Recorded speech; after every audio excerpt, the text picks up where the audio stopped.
పరాన్న జీవితం గడుపుతూ పైశాచిక ఆనందం పొందుతూ నెగిటివ్ రివ్యూ రాసేవాళ్ళు, వినోదాన్ని ఎలా రాయాలో తెలియక విషయం తెలియక విషం కక్కేవాళ్ళు, వాళ్ళు సృష్టించే భావ దారిద్ర్యపు బాలారిష్టాల్ని దాటుకుని బాక్స్ ఆఫీస్ని బద్దలుగొట్టి విజయ శిఖరం వైపు అడుగులు వేస్తున్న మా పెద్ది బృందాన్ని అభినందించడానికి వచ్చిన ప్రతి ఒక్కరికి నా నమస్కారాలు.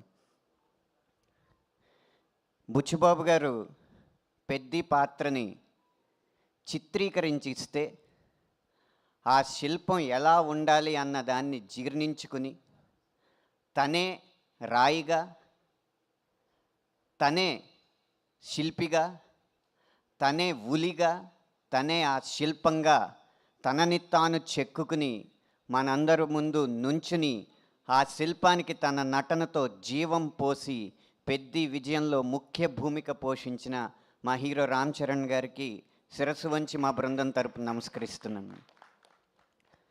శరీరం అంత రాయిలా ఉన్నా ఆయన మనసు మాత్రం వెన్న.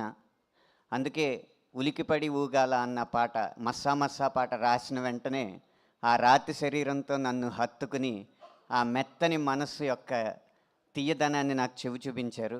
ఇలాంటి సందర్భం, ఇలాంటి అదృష్టం రేపు పాటలు రాయాలనుకున్న ప్రతి ఒక్కరికి కలగాలని మనస్ఫూర్తిగా కోరుకుంటున్నాను.